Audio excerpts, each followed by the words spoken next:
Hello and welcome to Action Theater Presents.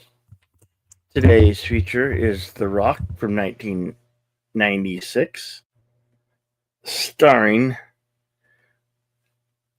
Nicolas Cage, Sean Connery, and there's my co-host, partner in crime, Deleted Scenes. Welcome. Good afternoon, Bill, and everyone currently following us on whatever platform you may be watching from. Welcome to this week's edition of Action Theater. Yes. And we have something special for you today. The movie that I personally refer to, and I know some people agree with me, as the Lost Bond film, The Rock.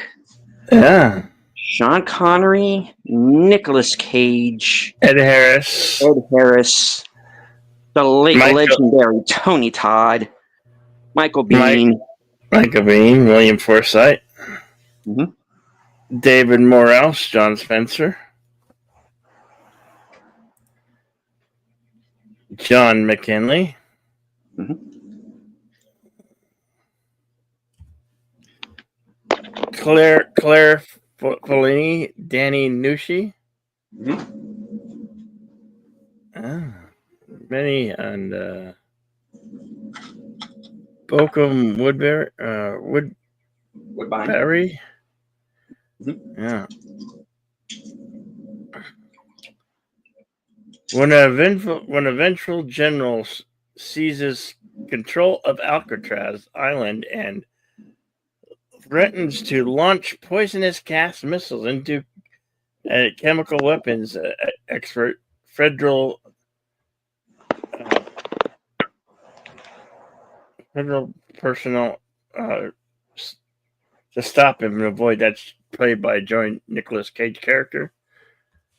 Oh yeah, this is action packed. 1996 got a runtime of 2 hours and 17 minutes.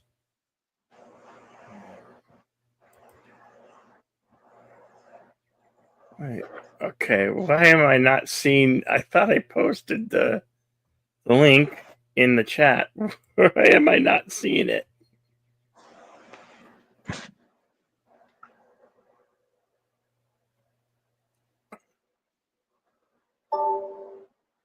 Okay. Where Now, is? I know on my end of the chat, for some reason, I'm down twice, Yeah, I don't know two why. separate streams. I don't Yeah, I know don't know why why that that happened happened. either. That is. So I hope everyone can see and hear me right now. I can hear you. And that my end of the show is up and running. So, all right.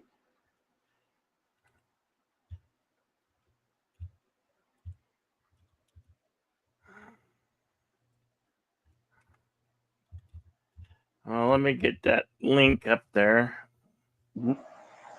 for the screening room.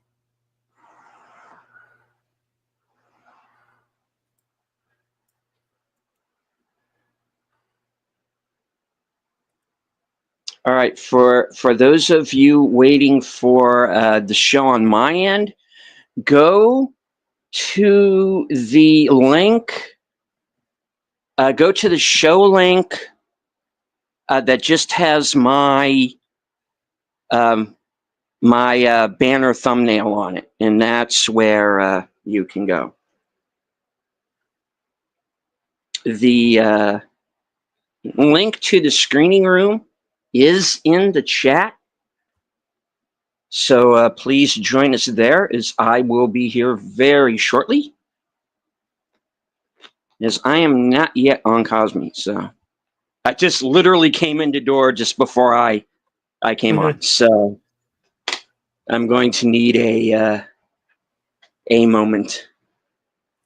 Yeah, I'm trying to get the link all posted. Okay. Weird. I don't know why I have it. It's in two areas. So weird. Weird. I heard you. In any case, welcome, Connie Cleary, Faithful Blue Wrench channel member, the Bird Woman of YouTube. Watch out for her channel, Left Chick Productions. Especially if you're a fan of animals, in particular birds. So, yeah, catch that channel. Catch that channel before it disappears. It may disappear, it may run. Channels run away sometimes. Okay, it should be pinned at one of them. I don't know why. It happened to be there's two of them. There's two of them on my end and two of them on your end. I don't know what happened when I programmed the stream. Maybe I hit it twice. Maybe I don't know. It's just weird. We will figure it out. Okay, so there we go. There it is. Finally, should be pinned to both of the chat. As much as we'd love to show you these here on YouTube, we are restricted by the guidelines and rules of YouTube and the guidelines and bylaws of copyright law. So we cannot show you these here on YouTube as it would violate such policies. So we'll give commentary track throughout, but we do provide an additional screening room. So if you're here with us live, you can view it in the screening room. If you're not here with us live, I'm sorry, you have to find it on your streaming platforms. Tubi's a good place. And wherever it may be, if you do not have a physical copy, we cannot show these here on YouTube because we're restricted by copyright law and the guidelines of YouTube. So forgive us for that. But without further ado, I'm going to kick the tires and light the fires, and here we go. Boys and gentlemen, boys and girls of all age, I give you the rock. 5, 4, 3, 2, go.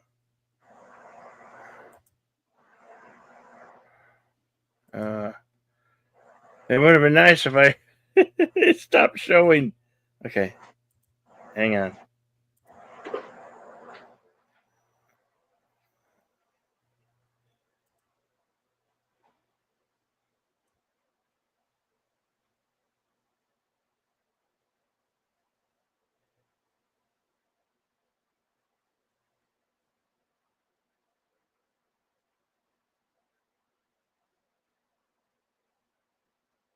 Okay, looks like it's going now.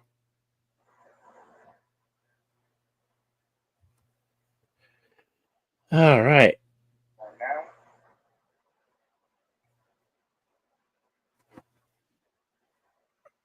Hollywood Pictures.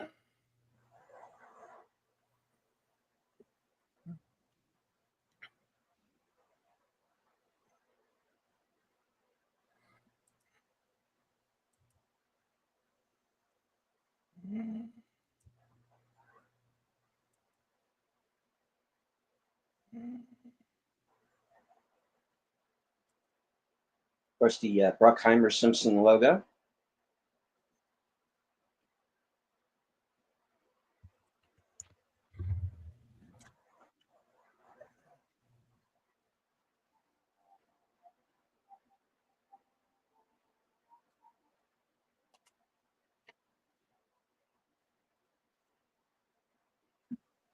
Hello in the Cosme chat to Lady Mist.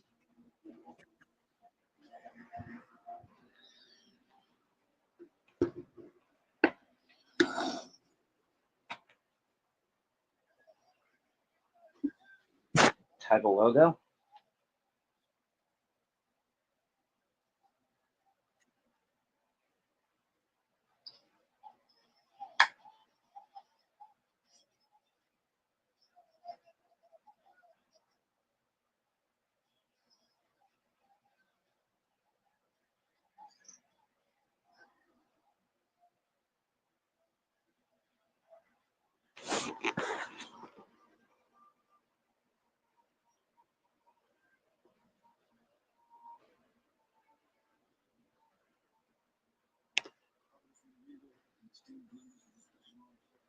We open on Ed Harris as General Francis X. Hummel.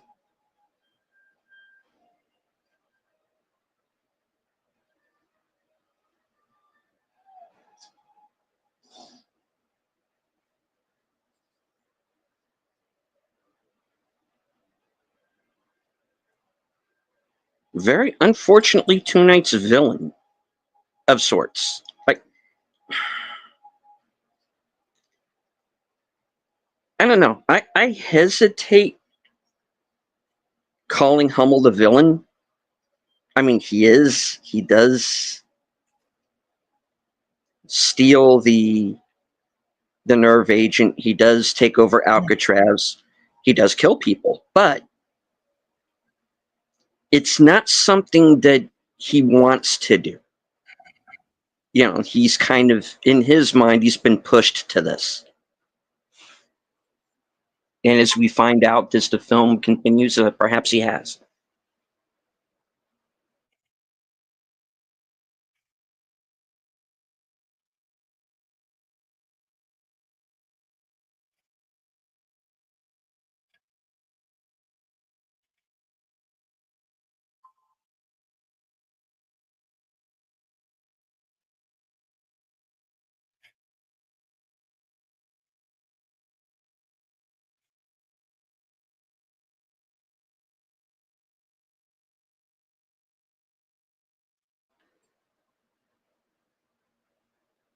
Congressional Medal of Honor.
Of course, you get your first look there at John C. McGinley as Sergeant Hendricks.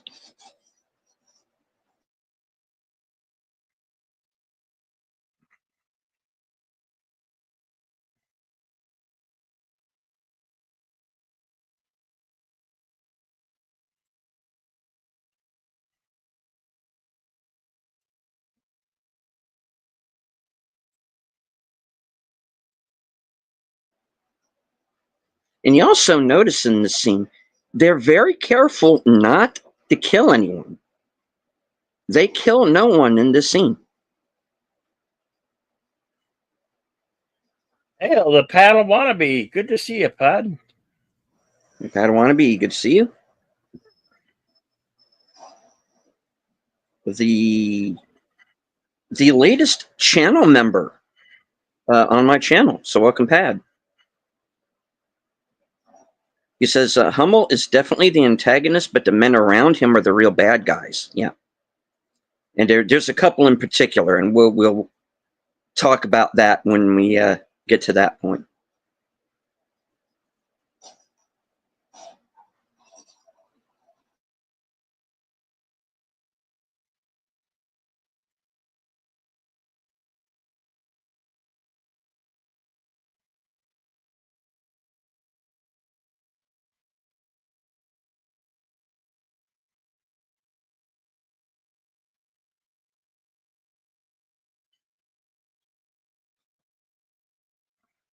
I like how that they keep the VX Gax in an underground bunker, secure, barely secured. Yeah, that's with a giant fine with me. stencil of saying VX2. let everybody know that this is dangerous shit. I mean, they had a stencil the size of a car saying DX2. Oh, Yeah. Oh. Oh. yep. You're in trouble, dude.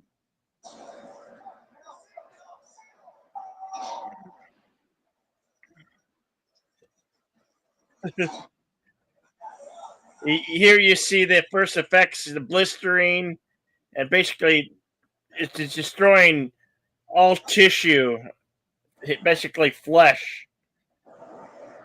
Mm-hmm. Kind of like a viper venom, but it's destroying it, rapidly destroying the tissue.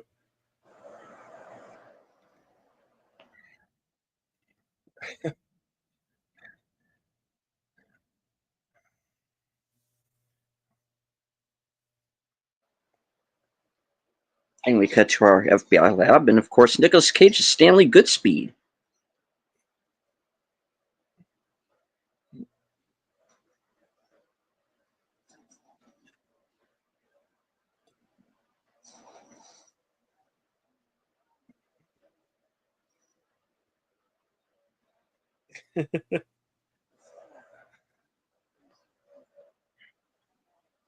The first time in my life that vinyl made a comeback, 1996, and I'm actually considering buying a record player and just buying some vinyl, man. You know, especially now that a lot of the classic albums are getting re-released. Yeah, on vinyl. Mm-hmm. It's a great form of physical media is having vinyl records, and they do sound pretty good. You can pick up a record player anywhere from about $85 to $90, I think, on the low end. And vinyl records are basically running about anywhere from $21 to about $30. It could be expensive, but it's a nice little hobby, and you have the physical media there, and records really do sound good. I remember as a kid, I used to listen to vinyl records all the time. I always had a vinyl record player. I even had the little 45s, and I would play little 45 of the like singles. Like I had Pac-Man Fever on a 45, Joan Jett, uh, I Love Rock and Roll on a 45.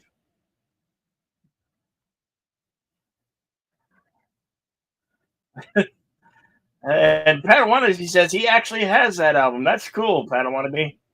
Right on. If you are inside a military installation, some armed forces guys. It's of course it's labeled new joggers. Yeah. He's talking about the stenciling of the VX on the Rocky.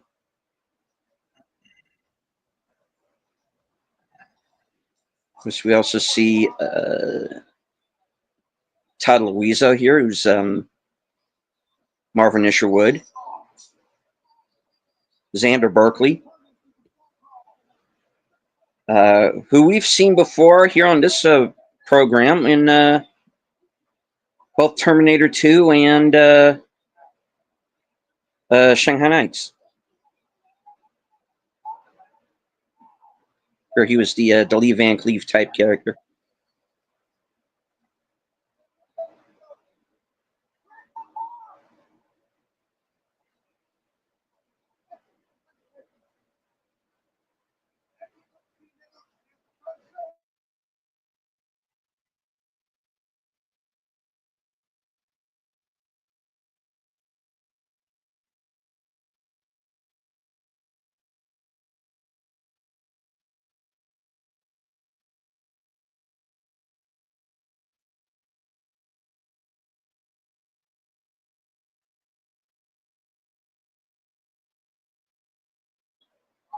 Yeah, that would be my line.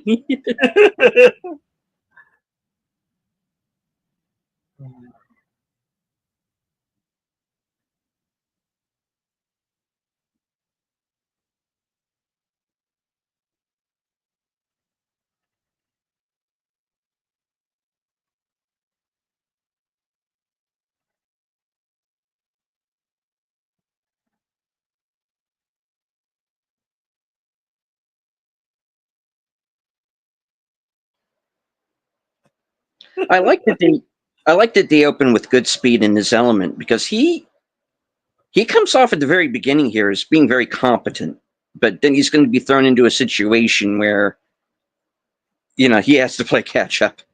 Yeah. And of course, Vanessa Marcel here from I think was that 90210 or Melrose Place she was in. She was in one of those. Melrose Place, I believe. Okay.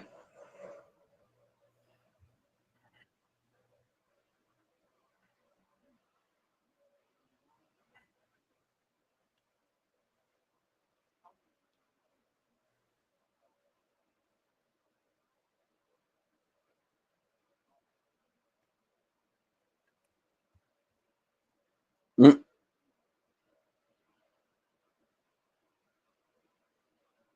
Mm. Because he just went off on who wants to bring a child into this world, and the world is being FedEx to hell in a handcart, as he says, and then she goes, "I'm pregnant." It's blue. Oh boy.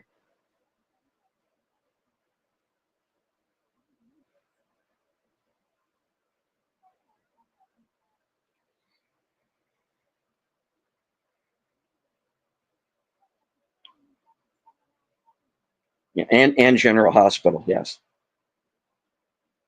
Okay.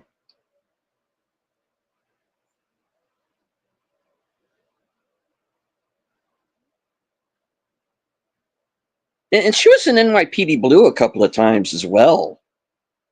And I was kind of hoping they would bring her back as a regular character because they introduced her like they were going to bring her back, and they did for like one scene in one episode. That was it.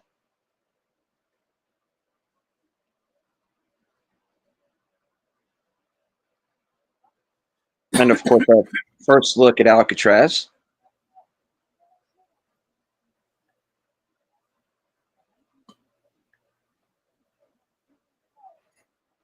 We see that Hummel has infiltrated this tour group along with some of his guys.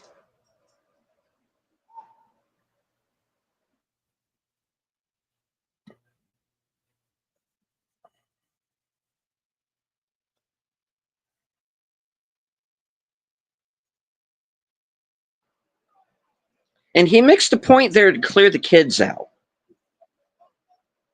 which is also very, very telling there.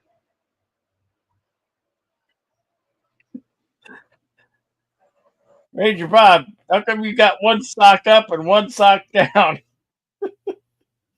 I don't need a nitpick, but it's just weird that they show it like that.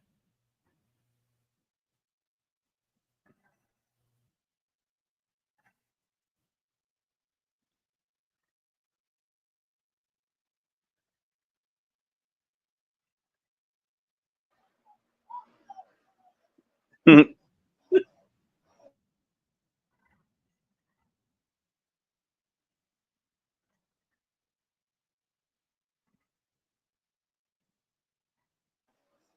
course, the trailer shot.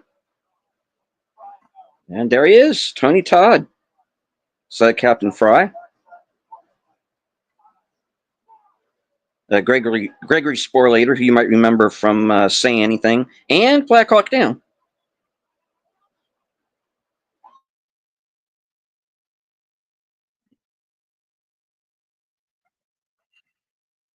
Yeah, Tony Todd will always be the Candyman that I know. I didn't see. Did you see the remake of Candyman?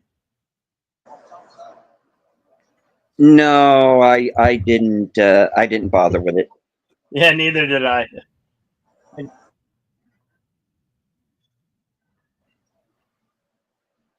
I mean, the first one had Virginia Madison and Tony Todd. Enough said.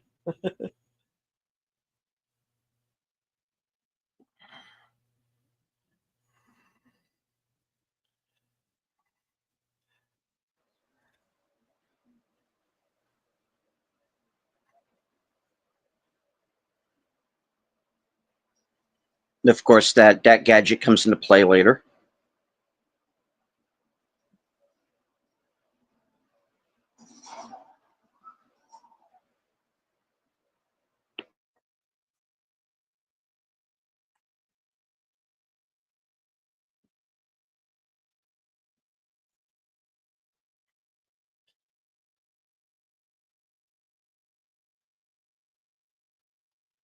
Have any of you ever been to Alcatraz? I've definitely been to San Francisco, but I've never did take the tour of Alcatraz.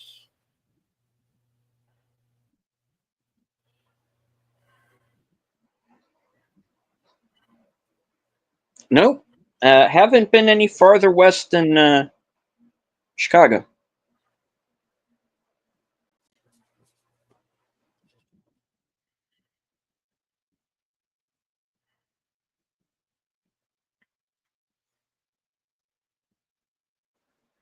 Which is the part that I don't get, because this is supposed to be such a close knit group of guys, and this is the same mistake De Niro's character makes in Heat.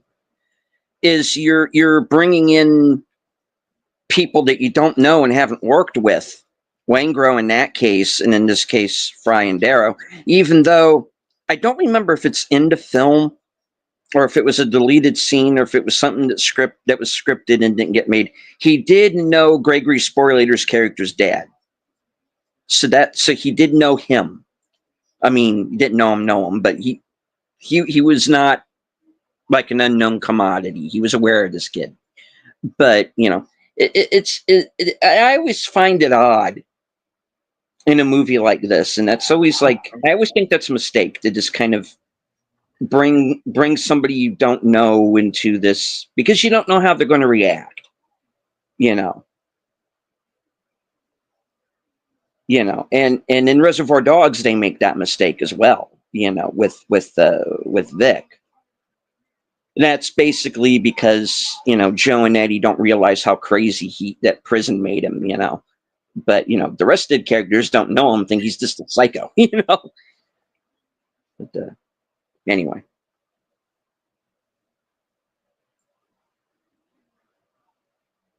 A long line of films with Ed Harris having to wake the president, which always seemed to happen quite a bit.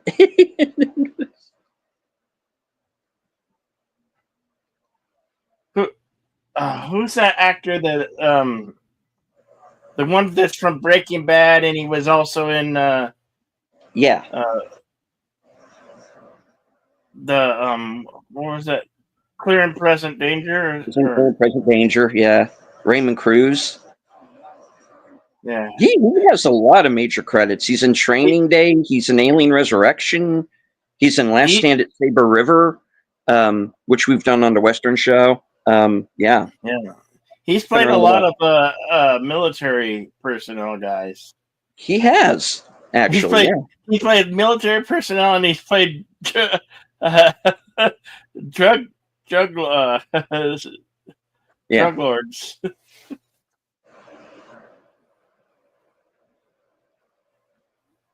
David Marshall Grant from Air America, American Flyers. Yeah. Stuart Wilson, who was the villain in Lethal Weapon 3. Yeah. This is one of those movies where everybody is somebody familiar. Yeah. And the guy on the phone there, I think that was like Scully's brother in X-Files.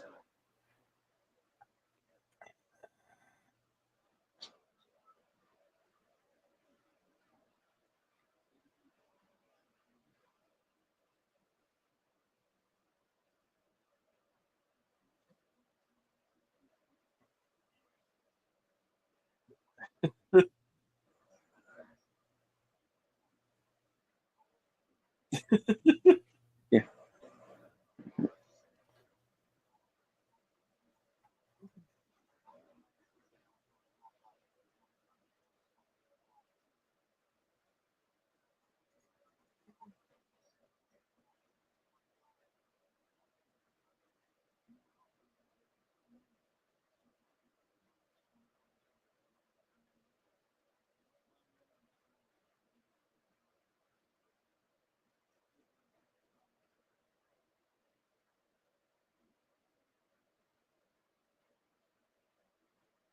Philip Baker Hall.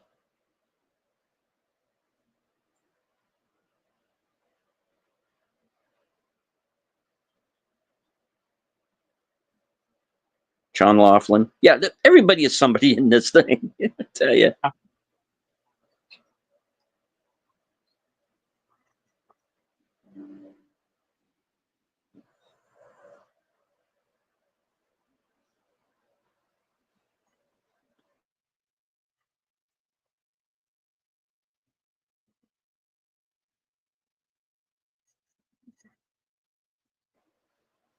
Go! And when you realize the kind of character that Womack is, and even he's like, "What the fuck, dude?"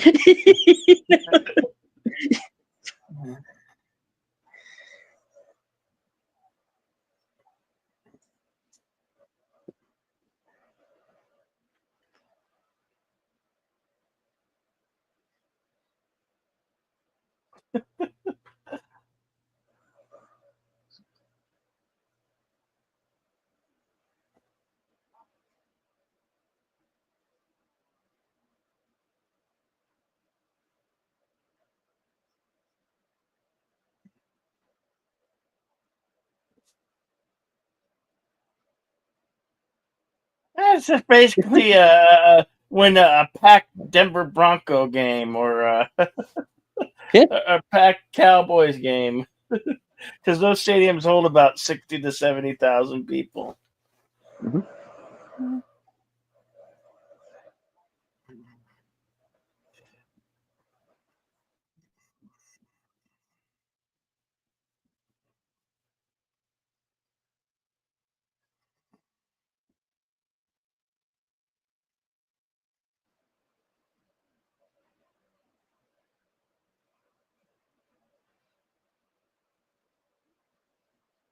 And the fellow sitting between Stuart Wilson and John Laughlin here, he's the SEAL technical advisor for the film.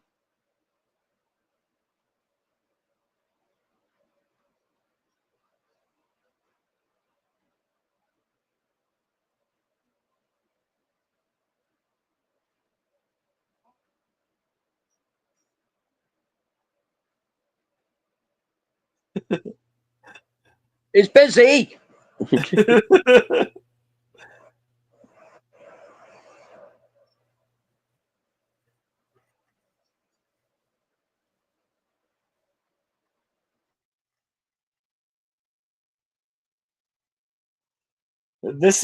late 90s were definitely the height of Nicolas Cage's career.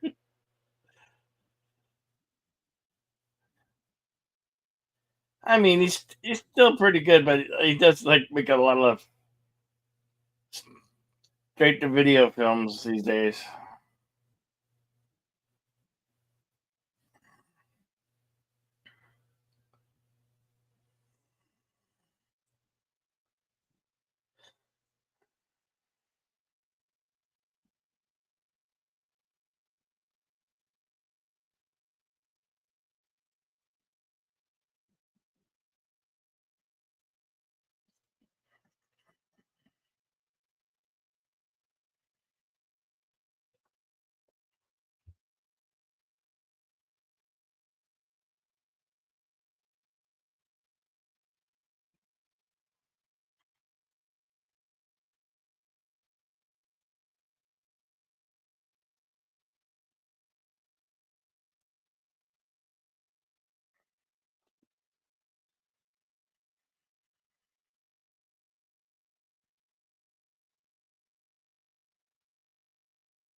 I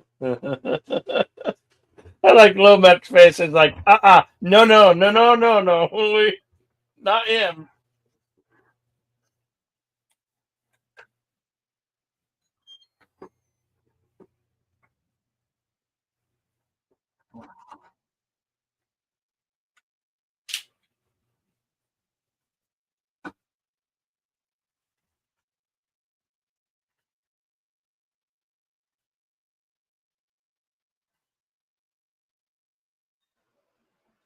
Man, he's Bond, Yeah. James Bond. I don't think you guys are quite understanding the situation you're in.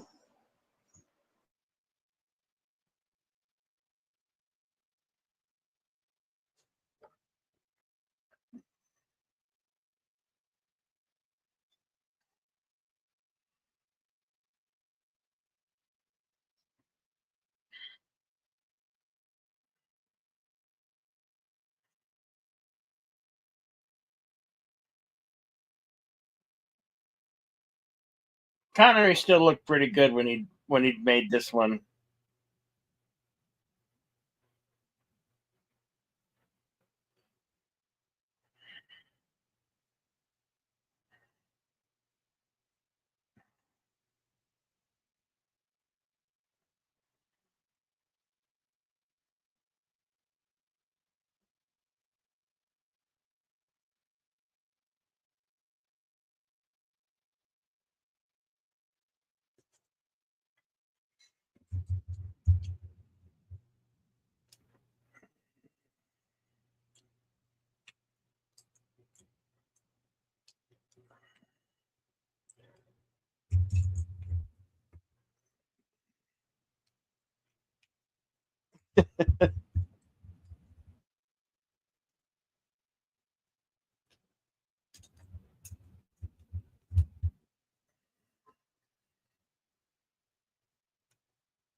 William Forsythe,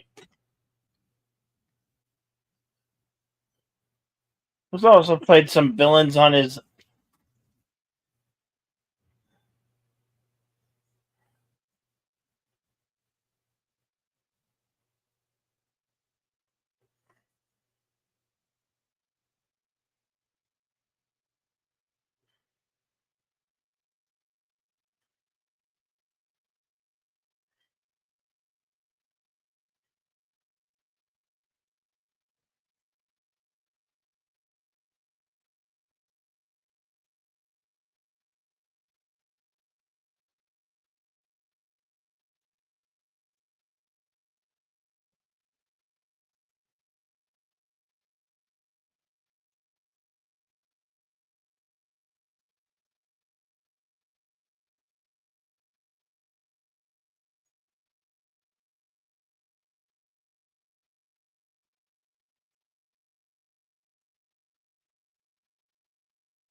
It's a Scott McKenzie song, if I remember correct.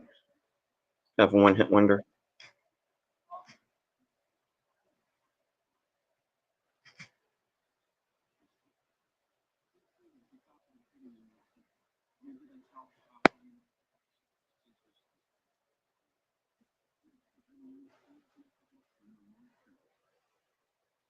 Anthony Clark. It's a fairly well-known comedian at the time. He had a series for a while on NBC called Boston Commons.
Whoopsie.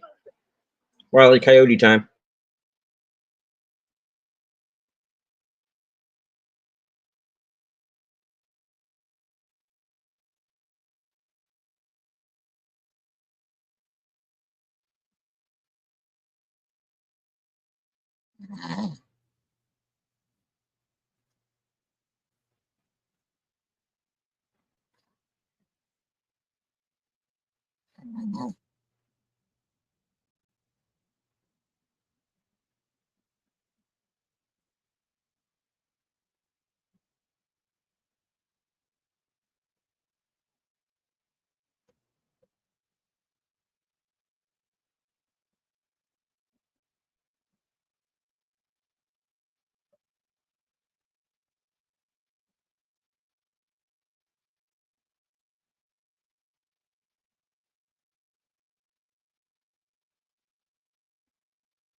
Pretty sure that guy's supposed to be Arnold or something.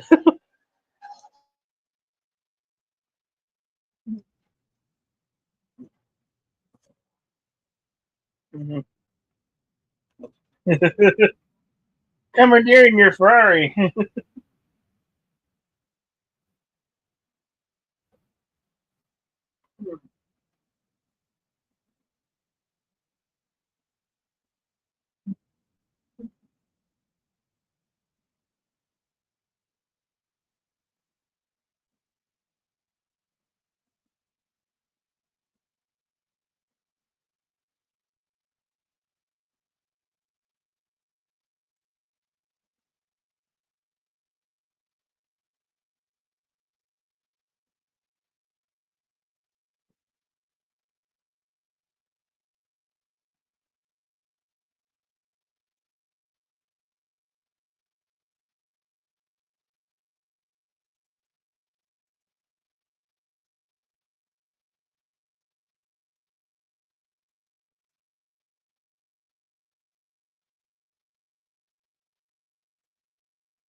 1996, when cars were made out of paper mache.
There is a point where you just got to go, are you kidding me?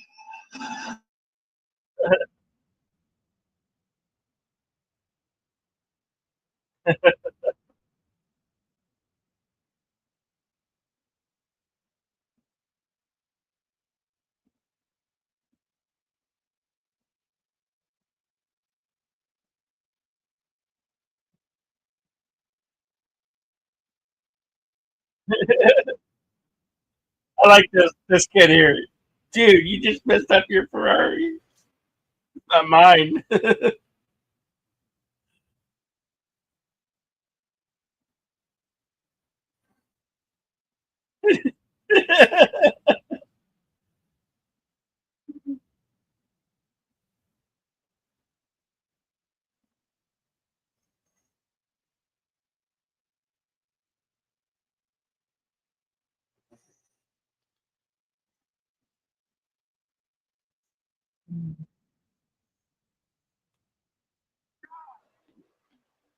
Now remember, there's been all of this mayhem. They haven't even gotten to Alcatraz yet.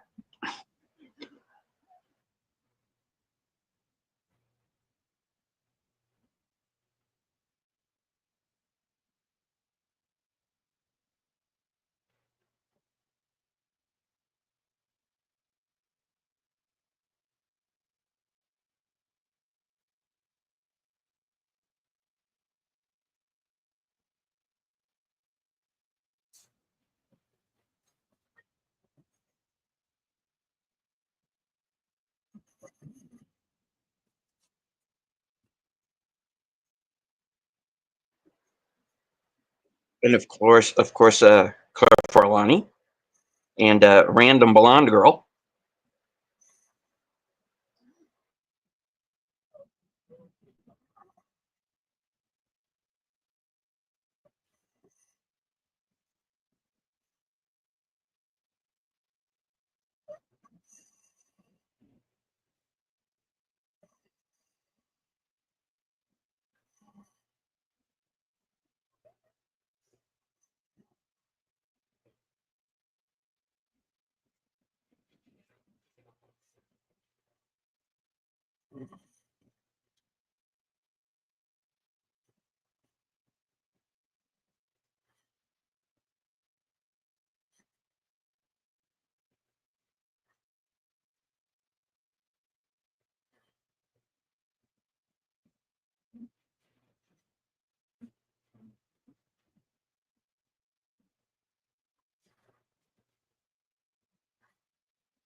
Hail to FKHC 2005, sometimes known as Jim.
John Patrick Mason is 007. Agreed, Tim, and thank you for the super chat.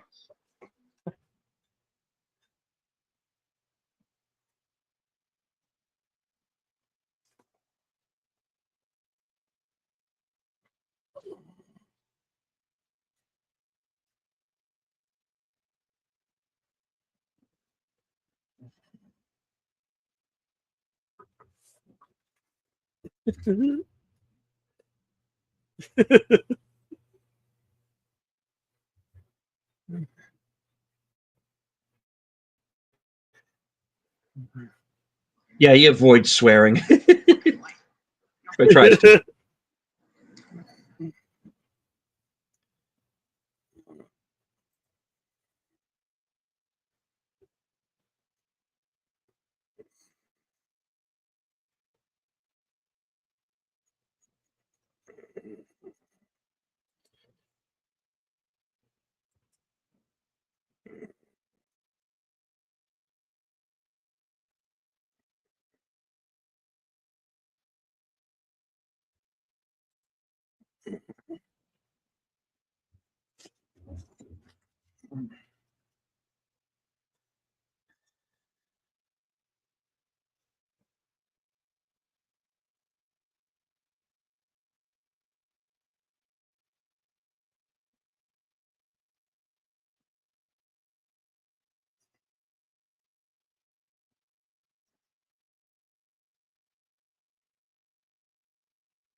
Yeah, I've been hearing that too.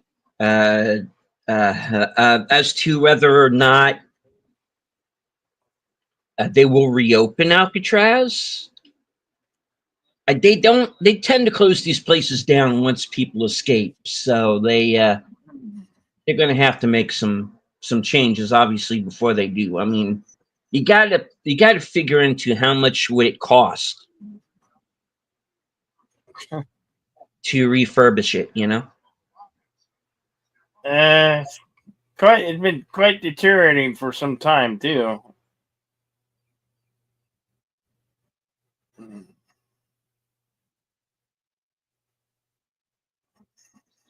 Of course, Michael Bean here is Commander Anderson, who's the leader of the commanding officer of the SEAL team that Goodspeed and Mason are going to go in with.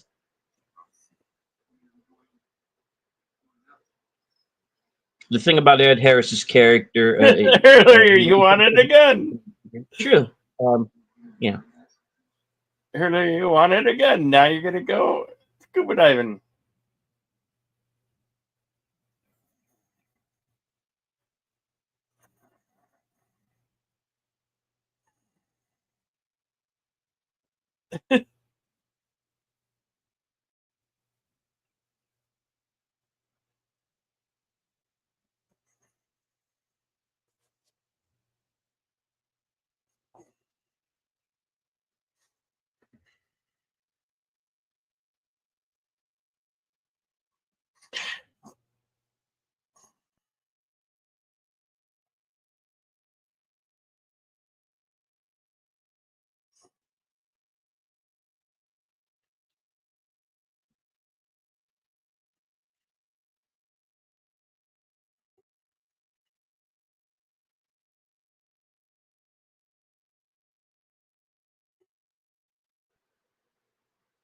And, hello to Big Al Presents. Of course, the creator of the 10 Word Yeah. Review, host of Films with Friends, which I am going to be appearing next Friday night for Near Dark. Ooh, that's a good one. And later on the 20th for the 50th anniversary of Jaws.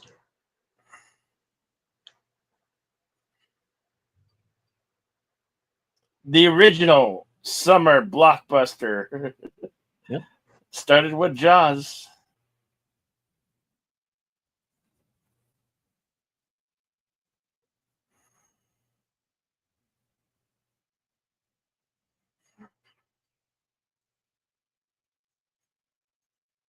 And it scared generations of people from actually swimming in the ocean.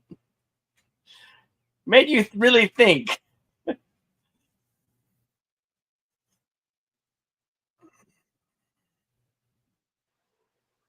Says it's not about terrorism, it's about justice.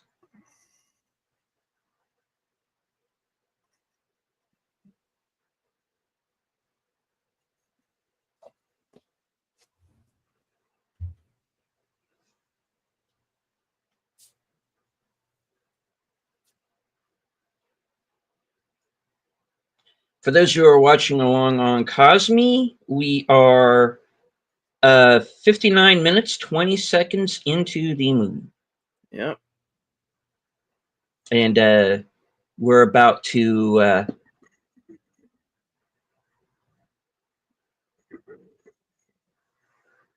reach Alcatraz here.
Last one.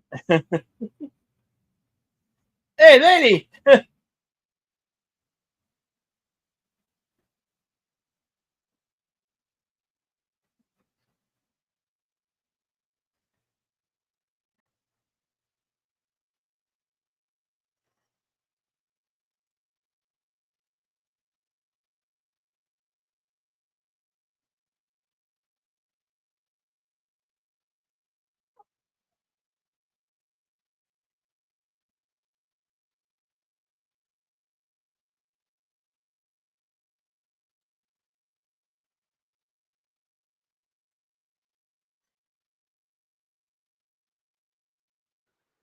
Goodspeed, Godspeed, Godspell.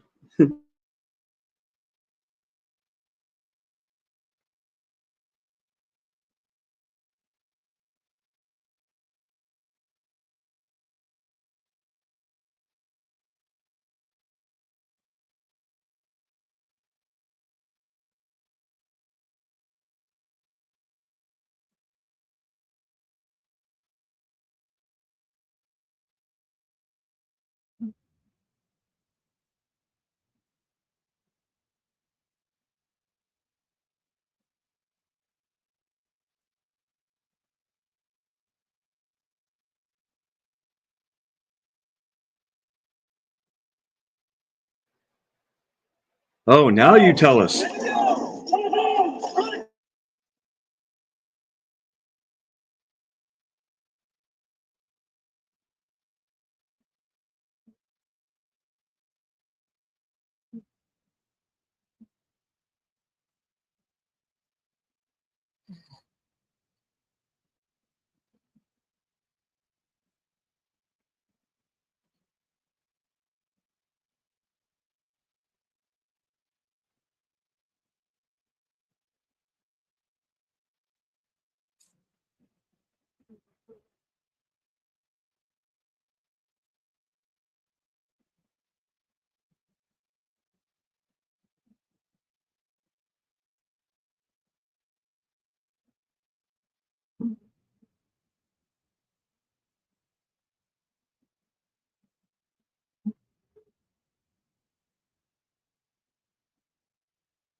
Hmm.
Oh, here we go.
And Tony Todd kills Michael Biehn, and Gregory Sporlater kills Danny Nucci, and the seals are gone at this point.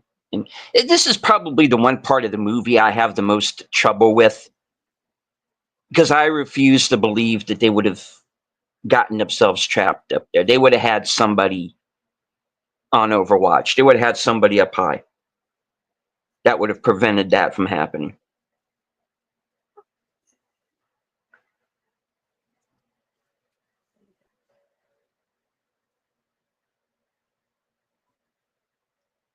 But, you know, It's Hollywood, and it's Sean Connery and Nick Cage's movie. So Yeah. yeah.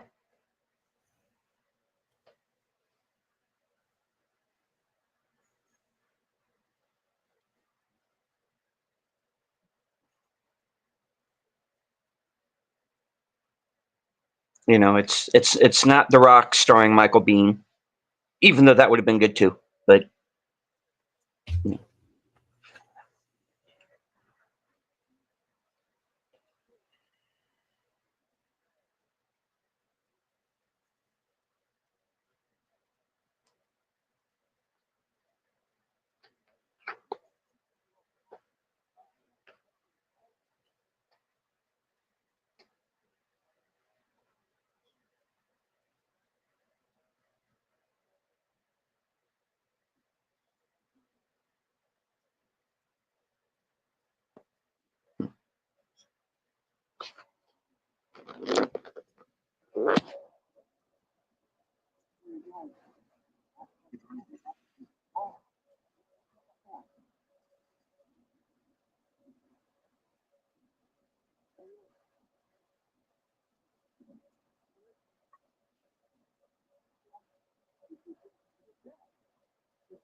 Well, yeah, he does have a water pistol. It's in the water. Makes the At that point it was a water pistol. yeah, of course, if you looked really closely at the top right there, you notice Hummel lost one of his guys there too. So that's two of his guys gone at this point.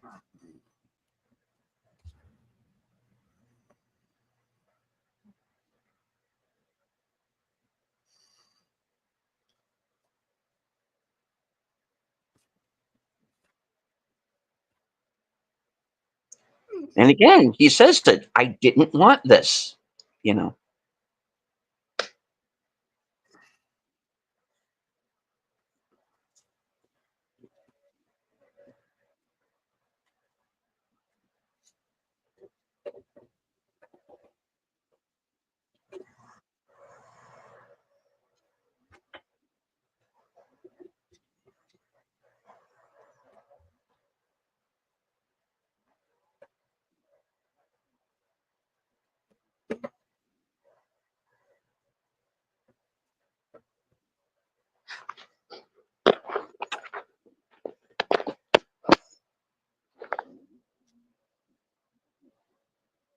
And now we get the reveal of why Mason's been locked up all this time.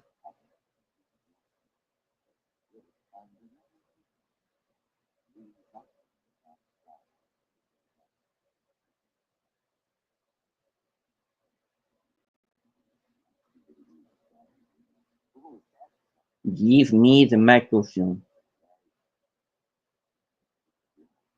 Don't make me use this gun.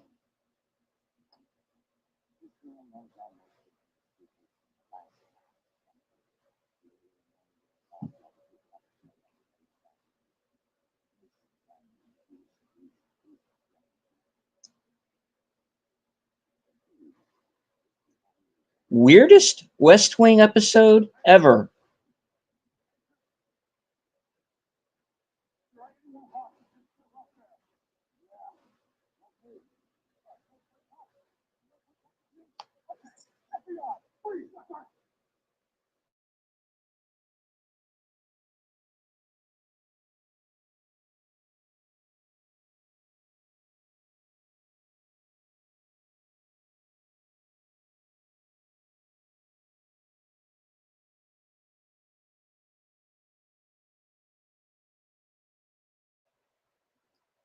No!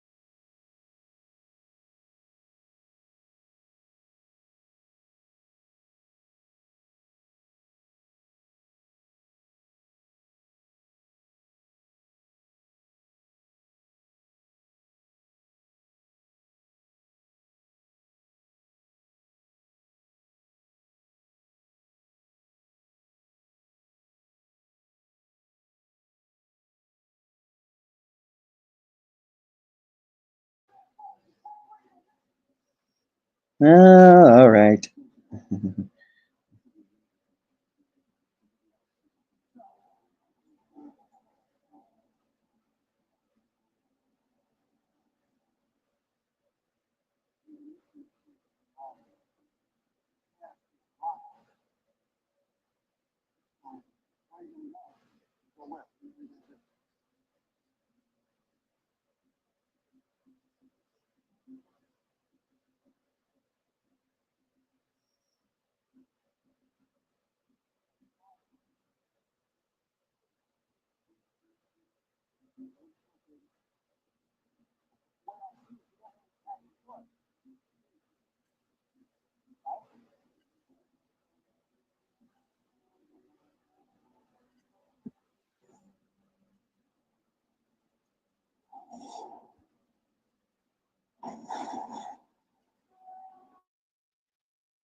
Now, one story that I remember from this, and this was told by Harry Humphreys, who's the fellow that I pointed out earlier, was the technical advisor on the films, a former Navy SEAL. And he had a conversation with Sean Connery, where he's like, you're the reason I became a Navy SEAL. And Sean Connery's like, well, then I guess I should tell you that I hate guns and I really hate the water. It's just like, no, man, don't tell me that.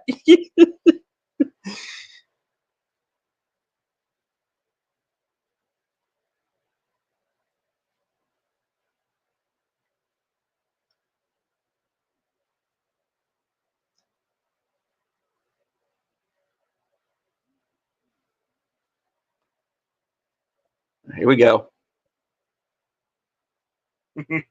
Yes. Carla was the prom queen. Really?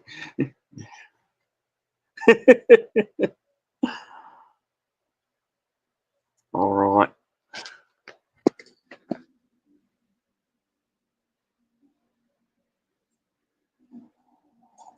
What the hell? Oh, stick around.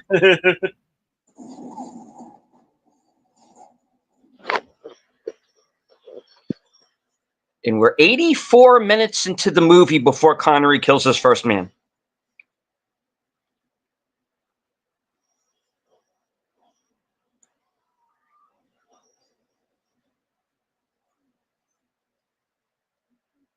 Too close to the rocket.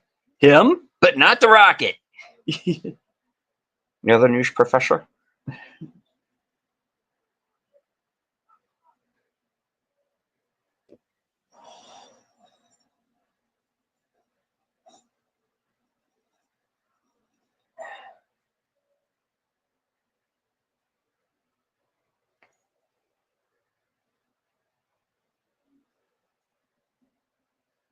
Hmm.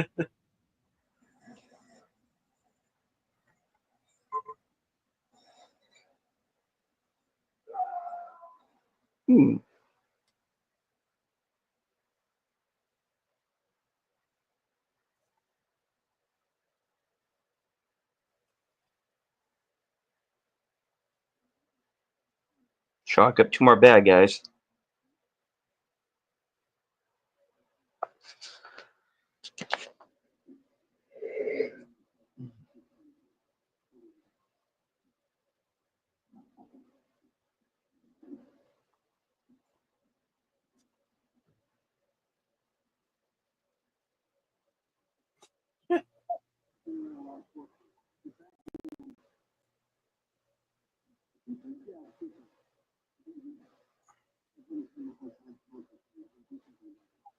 Oh, like kill him again.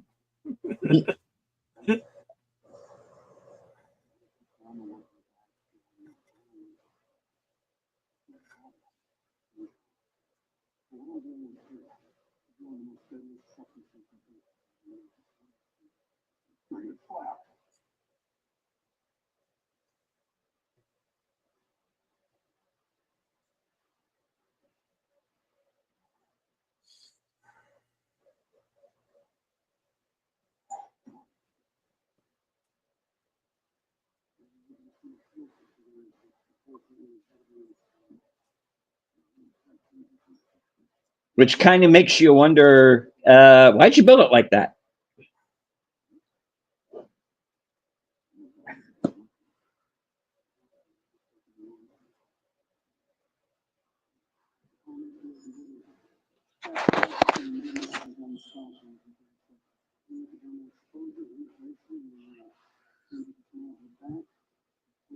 Oh, epidural, great. No, epidermal. Oh, damn it.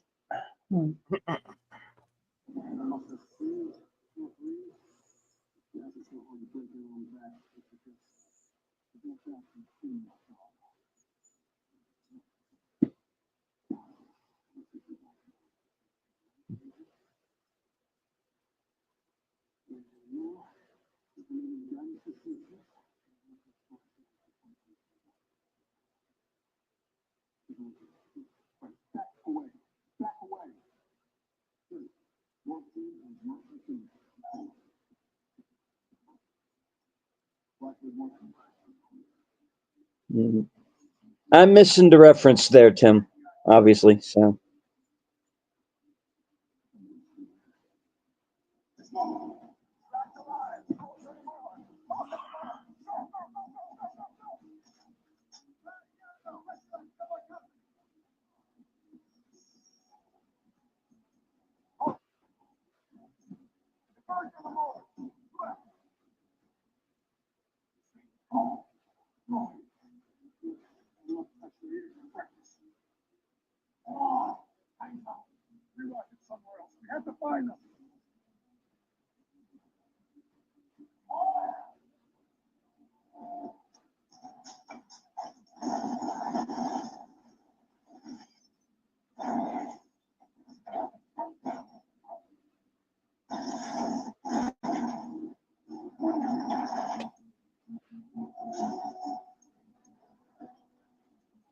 Haha, we've escaped. Oh, shit.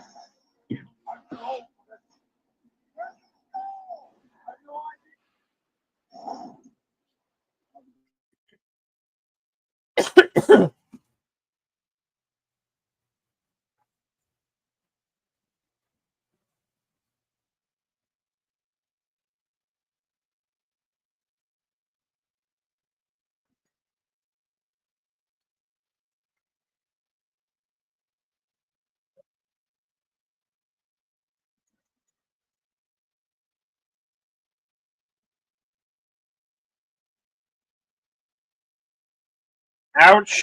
Ouch!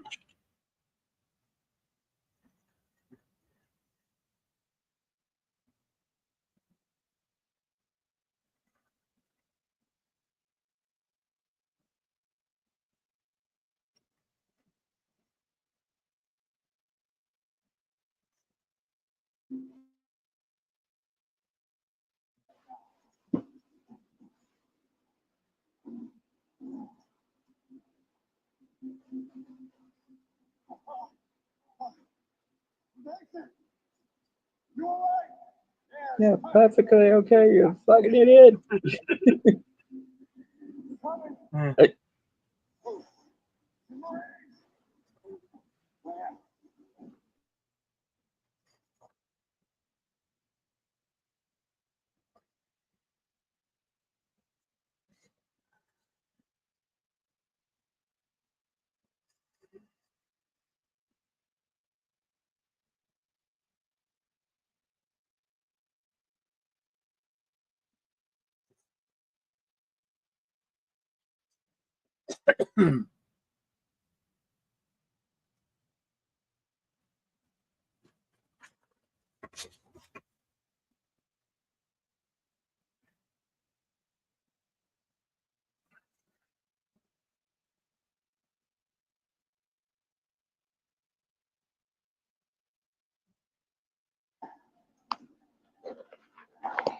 There is a scene in the script, it's not in the film, where there's basically a bit that's kind of like Q Branch showing up and giving him these gadgets. And there's this whole like list of things that Mason wants to take along with him in Alcatraz. And they're trying to figure out what all of these things are for. You know, and throughout the film, you kind of see him pulling these little stunts like this.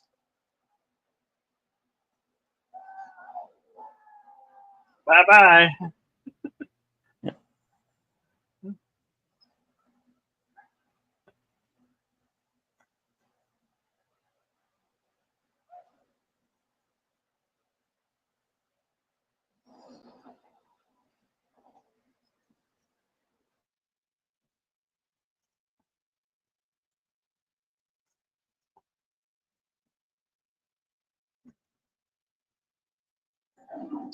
You don't want it.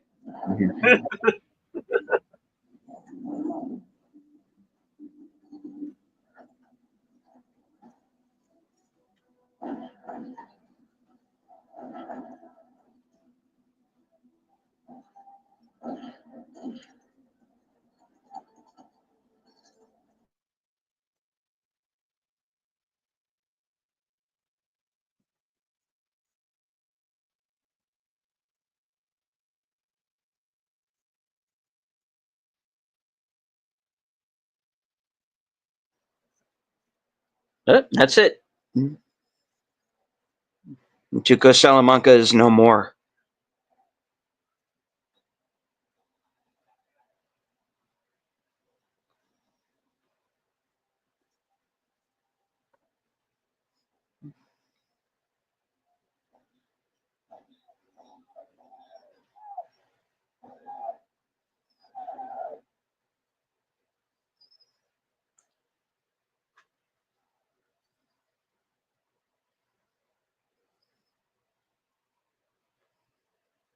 And Goodspeed gets his first kill.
Was the scene done for any future ride at Disney World? Unfortunately, no.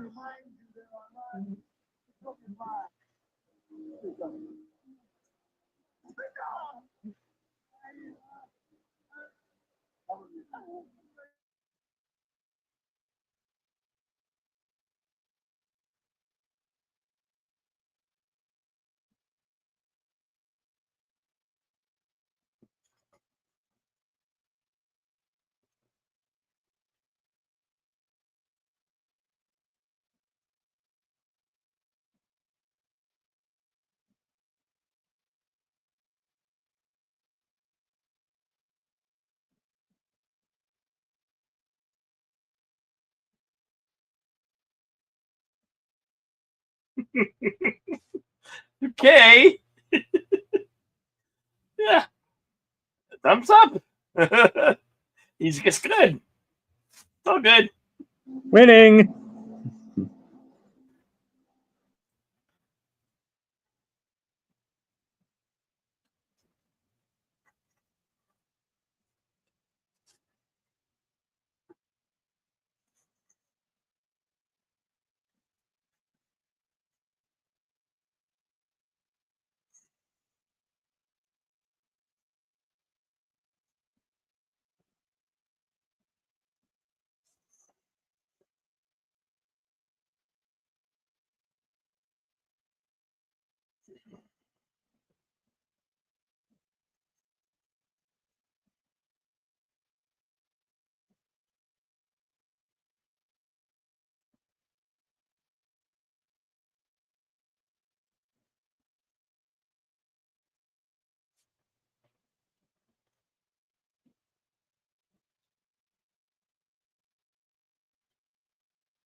Go.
Ta-da! That's how you do it. Oh.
That's the Army, Marine. How dare you?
Is it for real after all the dead bodies have been piling up?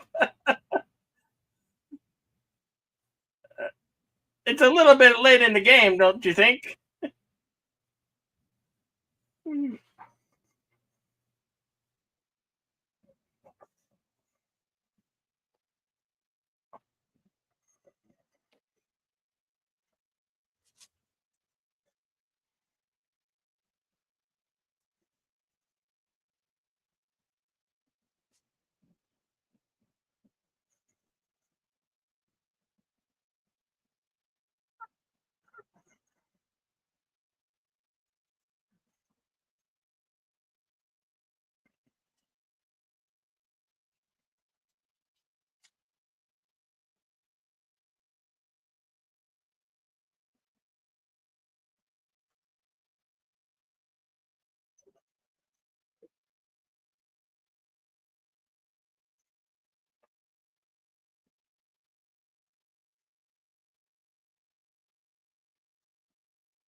And if you remember Armageddon,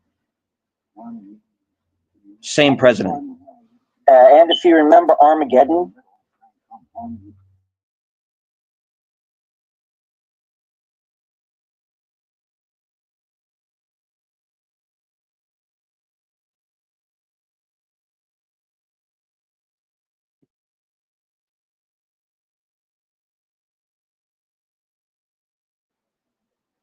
And if that pilot looked familiar, yep, that's Jim Caviezel.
Yep.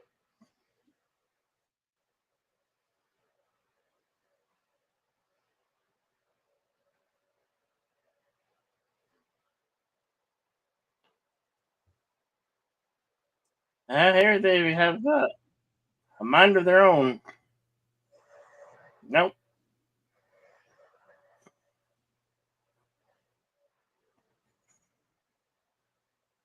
We're going full mark.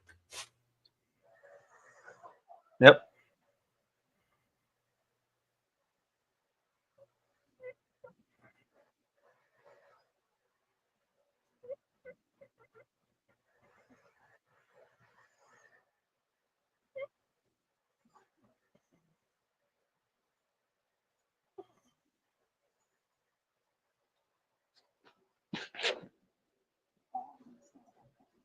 That sidearm.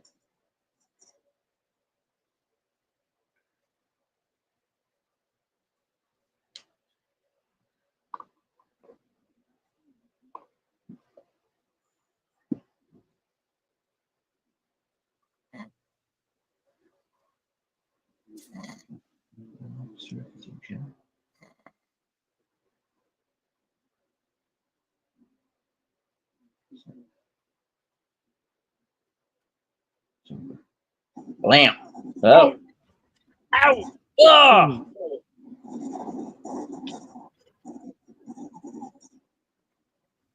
Oh.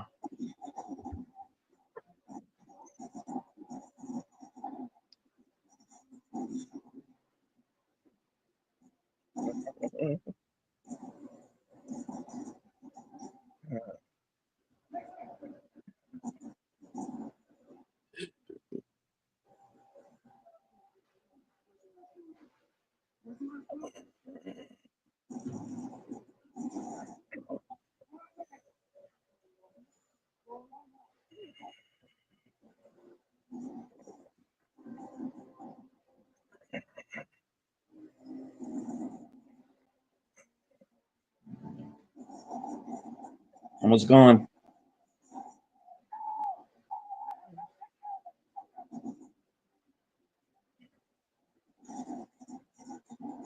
Right there, like Rosencrantz and Guildenstern, but different.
I'll just stop saying what I'm saying, man.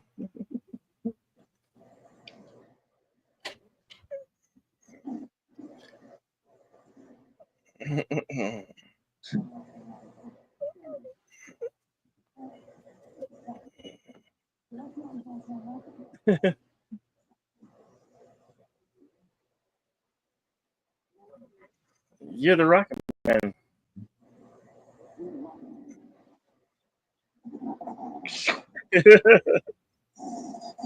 Oh, how do you like how that shit works?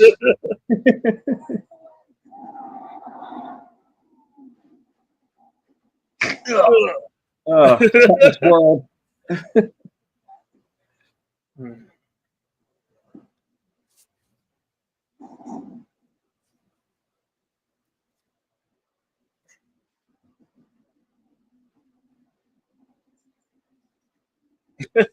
Yes, he got the point, Tim.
Ow.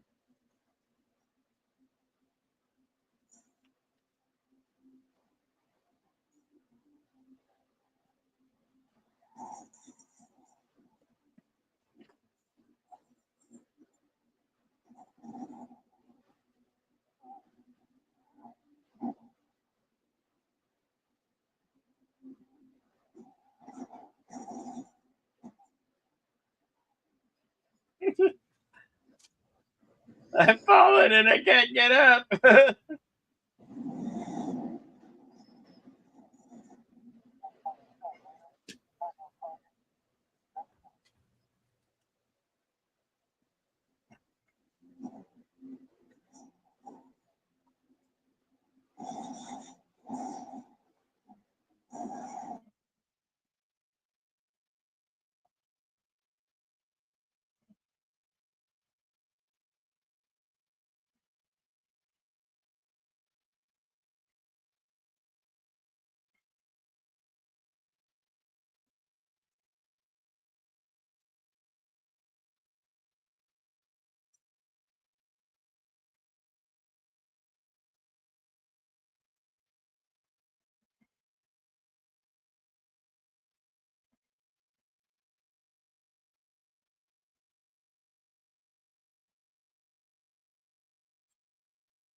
I can see this being re-edited into a story about getting the last Dorito.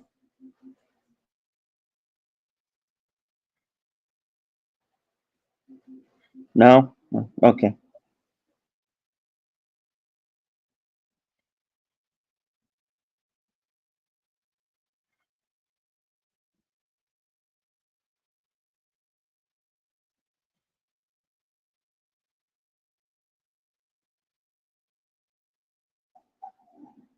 Yeah. Neil Connery's version would have been different.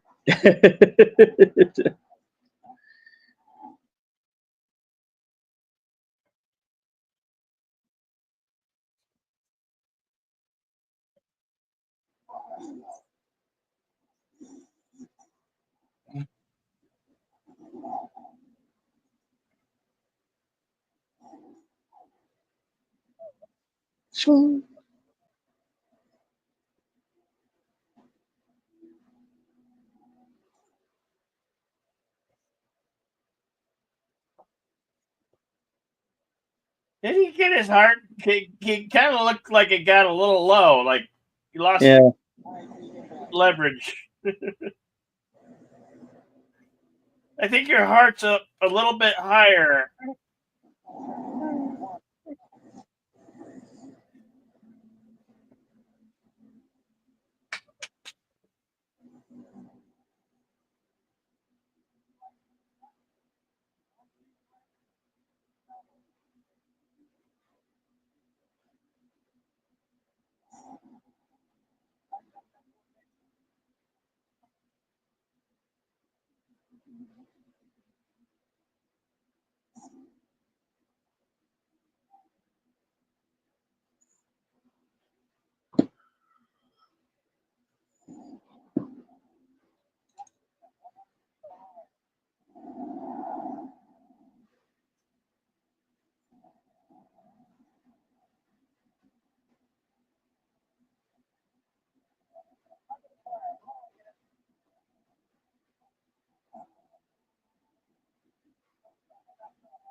You'll have nightmares.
Just like that, he's gone.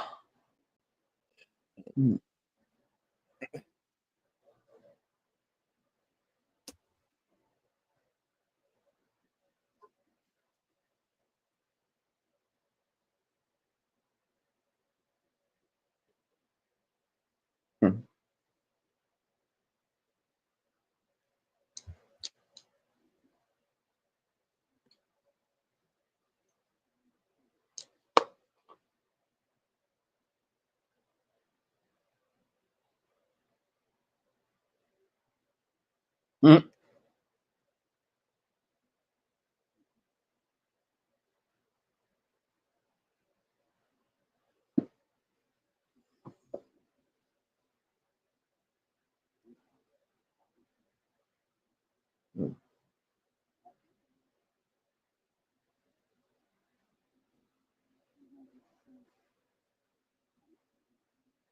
Kind of when a suicide bomber has a bomb strapped to his chest, they blow up. It's nothing but paper.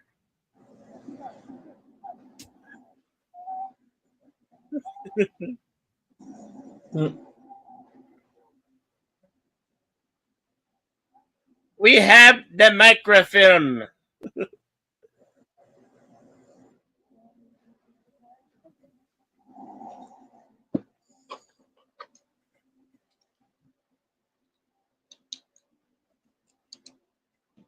Dedicated to Don Simpson.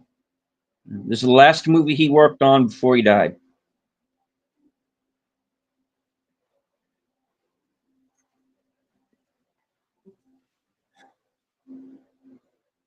All right. Now, on the commentary, I believe it's Jerry Bruckheimer who tells the story. I don't remember. It's either Bruckheimer or Michael Bay, but there was an idea that they were bandying about concerning the sequel. Was that now that Goodspeed has the microfilm, the government was going to come after him with everything they had, and he has to track down and find Mason, and together they go off on this whole other adventures. I don't know if it would have been good, but I'm kind of fine with it ending the way it does. But anyway, that was one idea for a sequel. All right, shall I consult the scrolls? Consult the scrolls. All right. The Rock was released June 7th, 1996. Estimated budget is $75 million, going on to gross more than $335 million worldwide.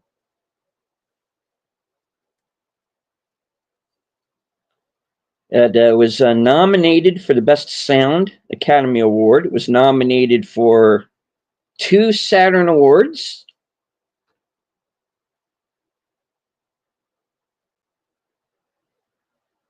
Won 2 Blockbuster Entertainment Awards.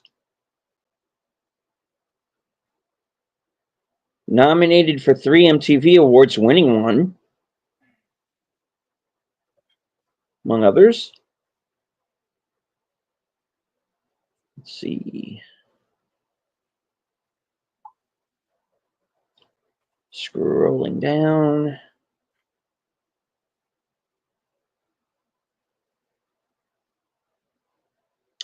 Filming locations include New Russian Hill Market, 1198 Pacific Avenue, San Francisco, California, for the car chase and the number 49 trolley explosion at Pacific Avenue and Jones Street. The Roslyn Hotel, 112 West 5th Street, Los Angeles, as a Goodspeed's apartment and rooftop.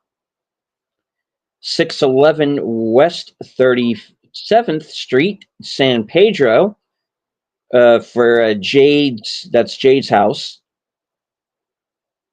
285 West 7th Street, San Pedro. Mason's Humvee crashes into the police cycle and Tad Ford at the southeast corner. The War Memorial Veterans Building, San Francisco War Memorial and Performing Arts Center, 401 Van Ness Avenue, Civic Center, San Francisco. Mason is brought here to negotiate with the FBI.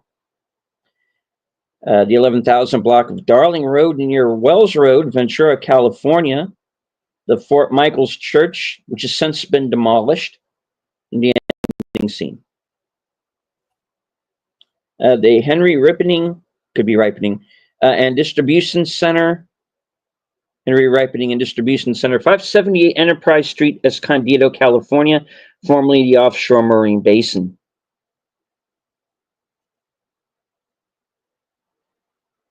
Fort MacArthur, San Pedro, Los Angeles.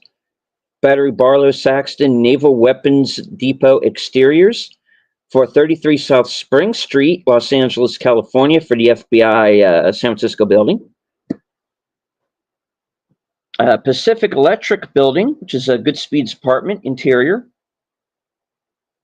Darling Road Church, Setakoi, Ventura County, exterior shot and ending scene. On location, Alcatraz Island and the Biltmore. Civic Center Plaza. The Fairmont Hotel.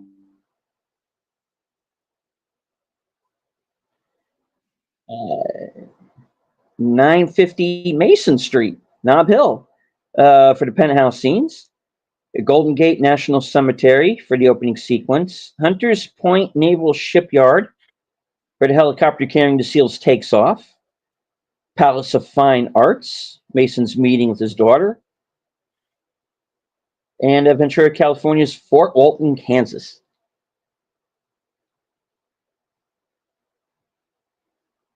All right. Trivia?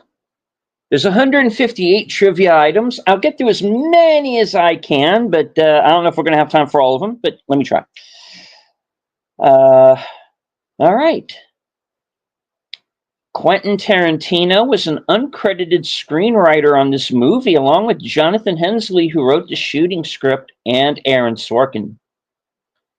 Most of the scenes involving the FA-18s are stock footage of the U.S. Navy Blue Angels.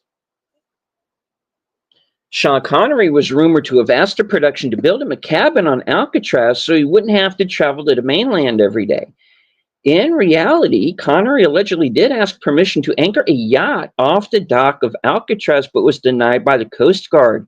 No cabin was built, but he would spend time in his trailer whenever he didn't want to go back to the Hyatt Hotel in San Francisco, where he was staying for the duration of the shoot.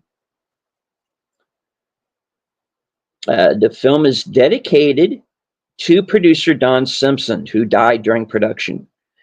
Cinematographer John Schwartzman is one of Nicolas Cage's cousins. Schwartzman's stepmother, Talia Shire, is Cage's aunt.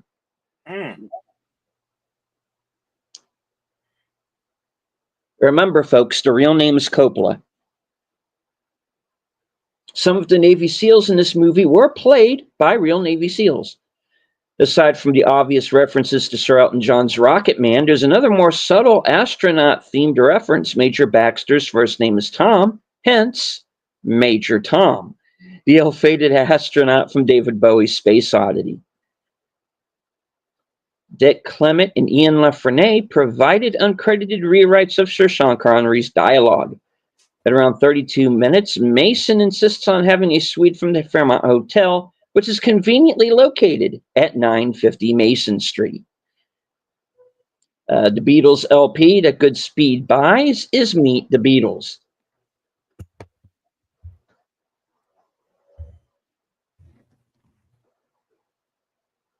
All right. Average shot length 2.6 seconds, median shot length 2.5 seconds. In the trailer, several shots appear to show Goodspeed firing an M4 assault rifle. Well, while Goodspeed does acquire an M4 during the course of the movie, he never actually fires it. While filming, Alcatraz was still open to the public, and many visitors watched the movie being shot. However, on December 15th, 1995, the federal government, which owns Alcatraz, partially shut it down due to stalled budget talks, and filming continued with no visitors present. The furnace on Alcatraz is made by Bay Foundry, a reference to director Michael Bay. Near the beginning of the movie, General Hummel kisses his wife's gravestone and leaves his Medal of Honor, leaves behind his Medal of Honor. Highest award in the Armed Forces of the U.S. It is bestowed on a member of the U.S. Armed Forces who distinguishes himself conspicuously by gallantry, intrepidity, and at the risk of his life above and beyond the call of duty, while engaged in action against an enemy of the United States. According to director Michael Bay, the script was written much more straight and serious than the final movie. Most of the humorous moments and lines were improvised during filming. Producer Don Simpson was largely responsible for creating the critical General Hummel character. Simpson watched a 60-minute segment about the U.S. government's refusal to acknowledge soldiers who had died during covert overseas missions, and later read Colonel David H. Hackworth's memoirs, which harshly criticized U.S. planning during the Vietnam War. He combined these elements into Hummel's character and, as Jonathan Hensley described, created a really compelling villain, a soldier with a noble end, but unfortunately psychotic means. General Hummel's wife was 48 when she died. Sean Connery says he was trained by British intelligence, just like his old character, James Bond. Premiere of the movie was held in the prisoner recreation yard on Alcatraz. This movie marks the third time that Michael Biehn has played a Navy SEAL. First was in The Abyss, the second was in Navy SEALs. He also plays a Marine Corporal in Aliens. All in addition to playing a TECOM soldier in The Terminator, he also played a SEAL in Navy SEALs with Charlie Sheen. And Captain Fry, a U.S. Marine, says, "Let's be all we can be." He is using the U.S. Army recruiting slogan at the time, "Be all you can be."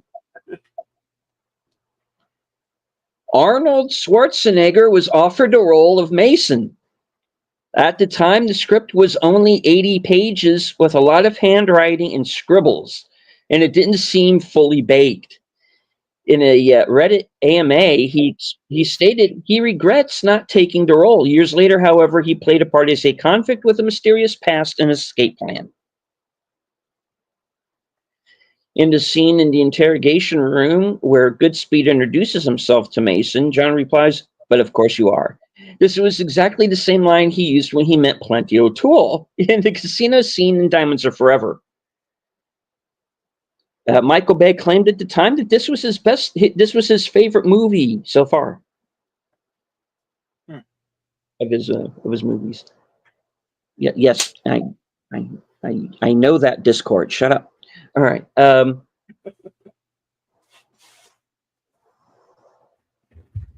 Okay, Stanley Anderson portrayed the president in another Michael Bay movie, Armageddon. This is the first time Nicolas Cage and Ed Harris played hero and villain, the other being National Treasure, Book of Secrets. Reunites Sean Connery and Ed Harris after Just Cause, which I also have not seen. Schwarzenegger was actually considered for Nicolas Cage's role in this movie as well, not Connery's. He was also considered for Cage's role in Face Off, which would have paired him with Sylvester Stallone, who was considered for Travolta's role in the same movie. There are several theories that Connery's character is, in fact, an older version of his own James Bond character. However, since Sean played the Agent 007 in the unofficial Bond movie, Never Say Never Again, the time and setting of this movie would have to be 2013, and Mason being 83 years old. Arguably, Never Say Never Again is not part of official James Bond canon, and independent research shows multiple times that can be interpreted to support the James Bond theory. By ignoring the unofficial film, the timelines match perfectly, but it's all conjecture, which show that none of this is true. Bullshit, but okay. Okay, moving on. Four of this movie's co-stars appeared in two movies released in 1998. David Morse and John Spencer are also in A Negotiator, and Bokeem Woodbine and Tony Todd are in Caught Up, respectively. The second time Nicolas Cage and William Forsythe play compatriot-type antagonists to one another, the first being Raising Arizona. Tony Scott was originally supposed to direct, but turned it down to direct a fan. The movie was released June 7th, 1996, the 41st birthday of William Forsythe. Producers Simpson and Bruckheimer first read the script for this movie while overseeing post-production on Crimson Tide. Each morning and evening, the cast and crew made their way across the bay to location by way of the Red and White Fleet, a charter tour service whose boats also carry the 4,000 tourists a day who visit Alcatraz.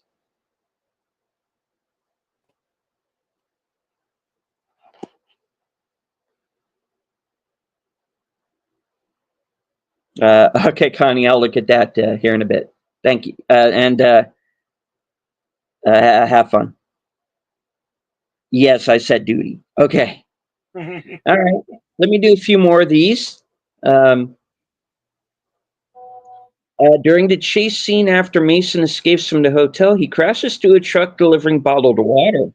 In the Presidio, Sean Connery's character tracks a smuggling operation that involves the same type of truck. According to William Forsythe, when he was 3 weeks into shooting the movie and they were about to shift locations for filming, Forsythe was mistaken for an extra. When he was getting a hot dog from the set's catering, Forsythe said the employee told him that extras weren't allowed food from craft services, and she summoned security, who subsequently said that he was part of the main cast. Forsythe said, I ate my hot dog, but I'm thinking two things. The fact that after 3 weeks on the movie, I was being forbade a hot dog, and I don't know what the hell they've got for the extras today. Trail mix, maybe? Cast includes 2 Oscar winners, Sean Connery and Nicolas Cage, and 1 Oscar nominee in Ed Harris, reuniting Ed Harris and Michael Biehn after The Abyss. This was the theatrical movie debut of Vanessa Marcel. Reunites Ed Harris, Xander Berkeley, and Todd Luizzo after Apollo 13.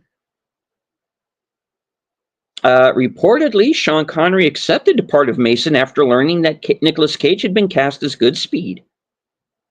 The writing team of David Weisberg and Douglas Cook, the credited screenwriters, are childhood friends. There were tensions during shooting between director Michael Bay and Walt Disney Studio executives who were supervising the production. On the commentary track for the Criterion Collection DVD, which I was using to watch the movie today, Bay recalls the time when he was preparing to leave the set for a meeting with the executives and was approached by Sean Connery in golfing attire.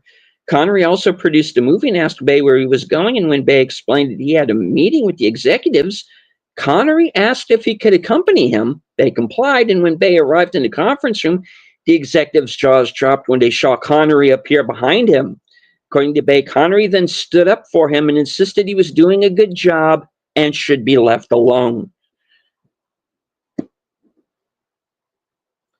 Much of Nicolas Cage's dialogue was ad-libbed, including the Zeus's butthole line, in which Michael Bay wanted to cut, but Cage insisted on having. In the scene in which Paxton demands to know from Womack who Mason is, Paxton utters, "Yeah, I know all the Cloak and Dagger stories." This line is a direct reference to William Forsythe's earlier movie, Cloak and Dagger. Nice. Yeah, that's right. I keep forgetting he's in that. Probably the first time I saw him in anything was Cloak and Dagger.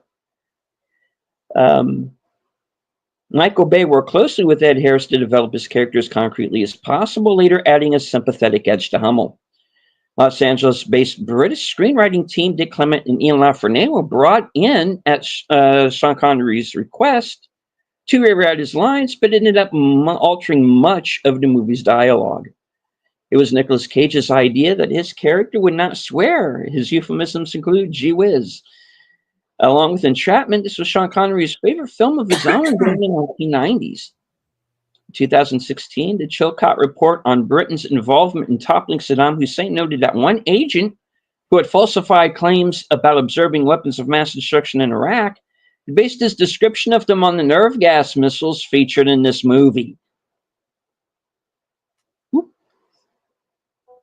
Not good, guys.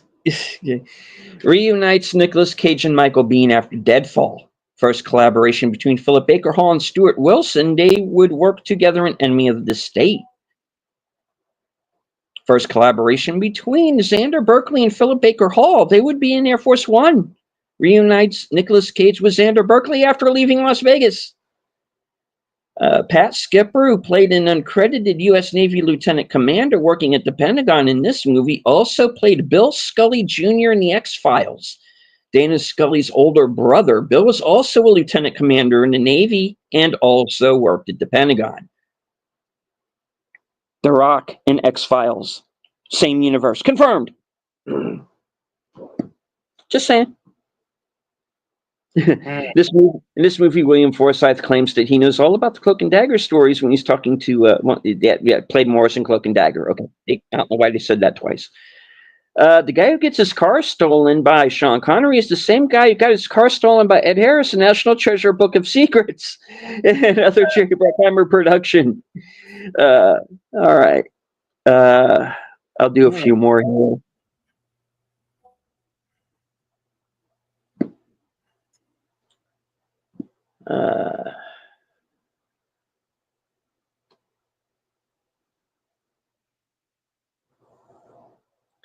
All right.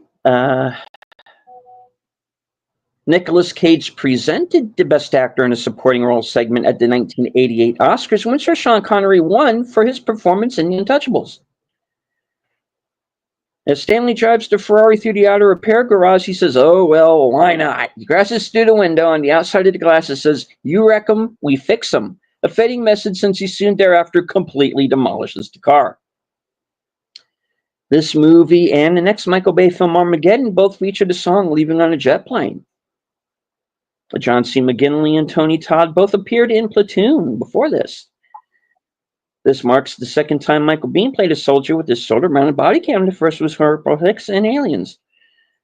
Richard Francis Bruce also edited 50 Shades Darker and 50 Shades Freed, both filmed by director of photography John Schwartzman. Producers Don Simpson and Jerry Bruckheimer decided they were going to dissolve their partnership when the production of this movie finished, mostly due to Bruckheimer's taking issue with Simpson's drug abuse problems. Simpson, however, died of his drug abuse-related heart failure before the movie was released. The movie is dedicated to him. Despite being first billed, Sean Connery doesn't appear on screen until 25 minutes into the movie. This was director of photography John Schwartzman's first experience using the Super 35 format. He used it as he felt that he could do more dynamic camera moves. It wasn't until he shot Seabiscuit that he could use a digital intermediate to solve the problem of the Super 35 format. Mason is said to have been first captured in 1962, the year the first ever James Bond movie, Dr. No, was released, with Connery playing Bond. This movie is part of the Criterion Collection, Spy number 108.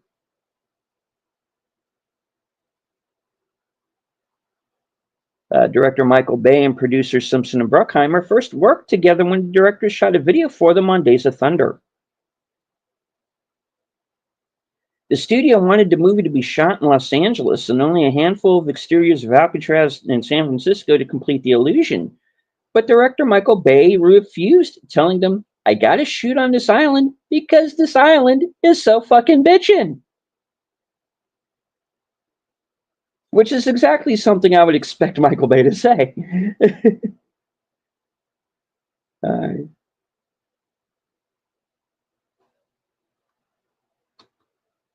right. Like I said, there's a lot more. You can look it up on IMDb Pro. It would probably take me another 45 minutes to get through them all. So, all right. All right. That's it. The scrolls are closed. Good. Very good. Very good. Tomorrow we have an extra dose of action theater with John Wayne and what's that one? What's it called? Oh, the High and the Mighty. The High and the Mighty. Yeah.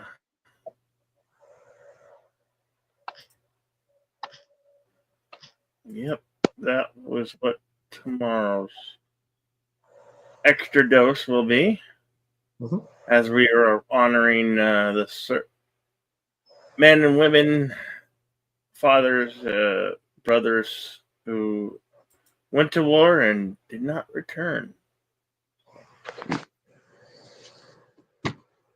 Kind of a thing we do in the here in the month of May.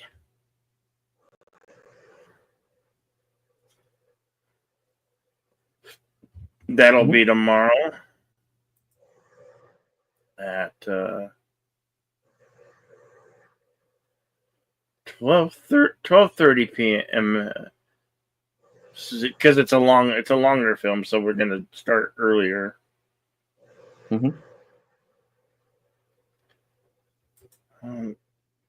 So that would be 12:30 Pacific, Mountain Time, which is same as Pacific. What time? That is what time your time? Looking that up right now. All right. High and the Mighty will be 3:30 Eastern.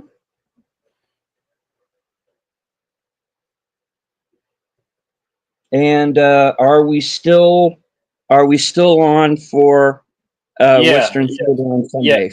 Yes, we are. Yeah. All right. That link is not up yet, but it will be.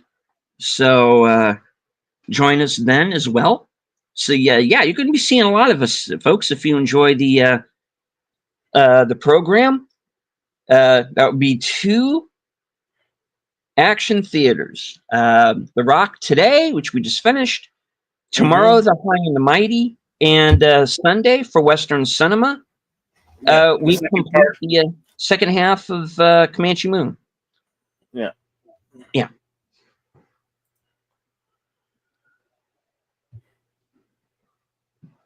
So I want to thank you, Connie.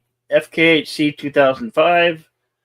Big Al presents The Padawannabe. And there will be karaoke tomorrow night as well at the usual time.